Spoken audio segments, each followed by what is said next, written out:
No one inside the MotoGP paddock expected silence to break this way. Not from him. Not from the man who rarely speaks unless the words truly matter. Yet out of nowhere, Andrea Dovizioso, Yamaha's most experienced, restrained, and famously measured test rider, revealed something that sent shockwaves through the entire championship. He said Toprak Razgatlıoğlu had done something almost no rider could do. He adapted to Yamaha's mysterious new V4 prototype in a matter of sessions. A bike that had been surrounded by secrecy, speculation, and doubt. But what Dovizioso hinted at wasn't just admiration. It was a warning. A quiet, eerie message to every rival manufacturer. If Yamaha follows the direction Toprak wants, they will have a very dangerous package next year. No one knew how serious he was. No one knew what he had seen. And no one expected Toprak's name to become the center of Yamaha's biggest technical gamble in a decade. The truth behind those words, and the tests that forced Yamaha to change everything, was far bigger than anyone imagined. And this is the story. The paddock had waited months for any insight into Yamaha's secret V4 project. Rumors whispered of slow progress, mismatched electronics, unpredictable stability. Some even suggested the development was falling behind schedule. Meanwhile, Yamaha said nothing. Toprak said nothing. Dovizioso said nothing. Until now. His comments didn't just confirm the project was alive, they suggested something dramatic had happened behind closed doors. He described Toprak's early performance as unexpectedly fast, noting how he understood engine braking, Michelin front tire loading, and corner entry behavior faster than many full-time MotoGP riders. This stunned the paddock. Because the V4 wasn't just a new engine. It was a departure from everything Yamaha had stood for. But if anyone knew how hard that transition was, it was Dovizioso, a rider who had spent years mastering Ducati's V4 DNA. And the part he didn't say publicly.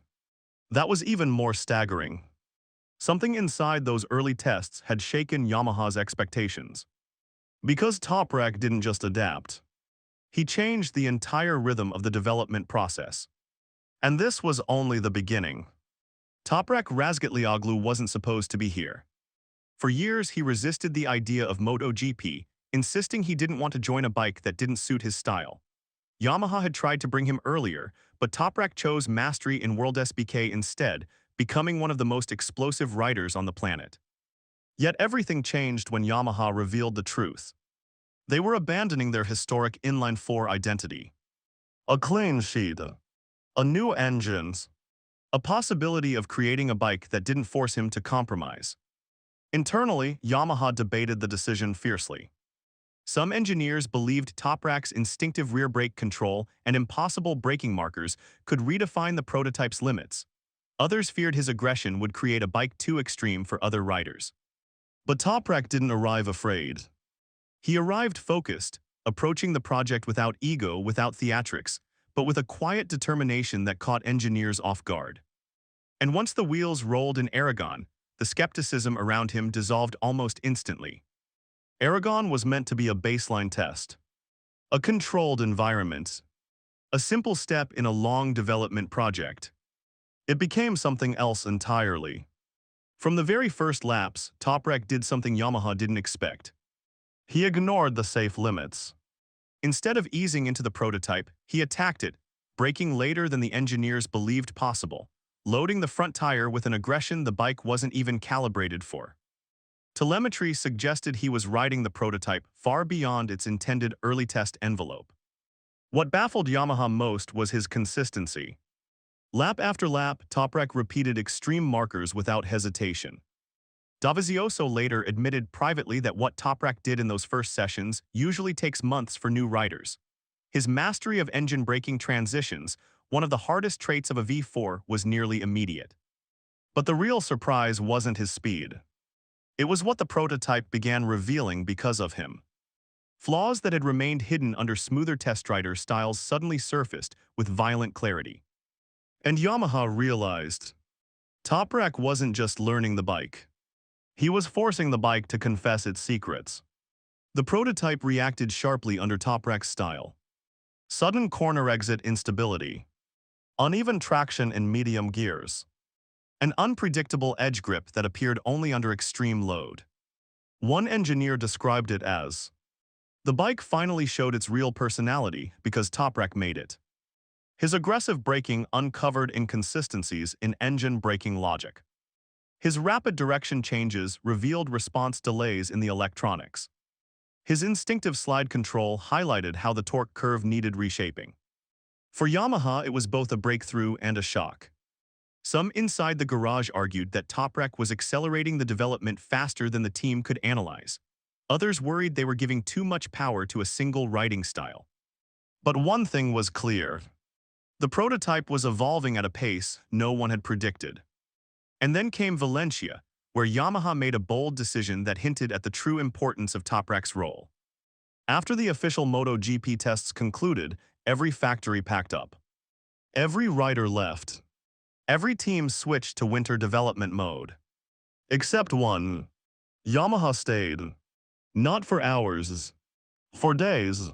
With the circuit closed to outsiders, Yamaha engineers rolled out 2 updated V4 prototypes, each fitted with revisions inspired by Toprak's Aragon data. New combustion characteristics. Revised gearbox internals. Fresh electronic calibration maps aimed at stabilizing acceleration. This wasn't a shakedown. This was a statement. Yamaha wasn't adjusting the bike anymore. They were reshaping the project around Toprak's instinctive riding DNA. Long-run simulations followed. Lap after lap, Toprak pushed the bike into race conditions, stressing temperature cycles, endurance behavior, and electronic stability. Some insiders claimed this was the most intense early-phase development Yamaha had done since the Valentino Rossi era. But the biggest revelation wasn't in the data. It was in the expression on Toprak's face each time he parked the bike. A subtle mix of confidence and something else.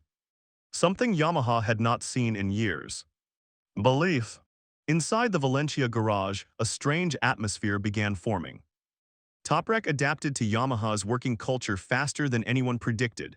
He communicated calmly, precisely, offering feedback without overthinking, without drama, without emotional spikes. Engineers praised the clarity of his input. Mechanics respected his discipline. Telemetry analysts said his consistency under extreme braking was absolutely unreal. For the first time in years, Yamaha had a rider whose style wasn't being constrained by the bike, but instead shaping it. The chemistry grew rapidly.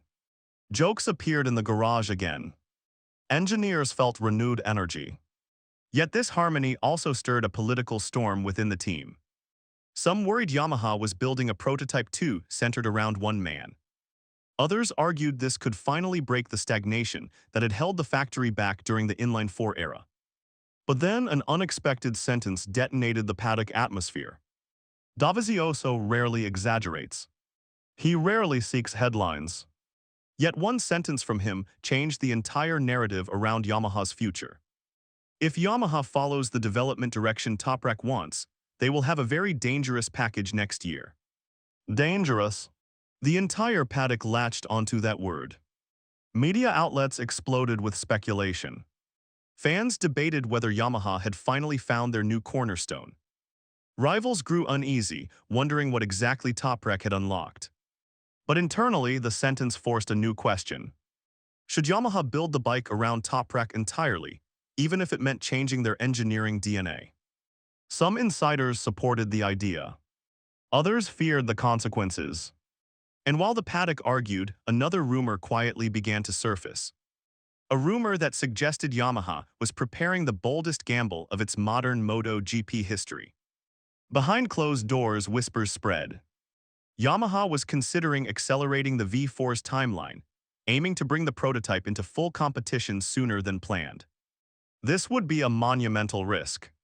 The prototype still needed refinement in corner exit traction, electronic synchronization, thermal consistency, edge grip distribution, mapping behavior in long runs.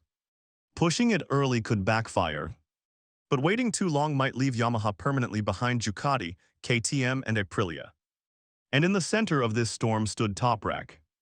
Not as a future rookie, not as a risky experiment, but as the rider whose instincts were now guiding Yamaha's direction. Every lap he ran in Valencia, every braking markers, every bit of feedback, it pushed Yamaha further into a new identity, one they hadn't explored since their earliest days in MotoGP. The paddock now waits, uncertain, restless, watching with growing curiosity. Because the truth is simple. Yamaha is building something bold, possibly brilliant, possibly dangerous, and absolutely different from anything they've done before. Whether this becomes the rebirth of the blue brand, or the heaviest setback they've ever faced, no one knows. But every sign suggests the real story of Yamaha's V4 era, and Toprak's unexpected rise at the center of it, is only just beginning.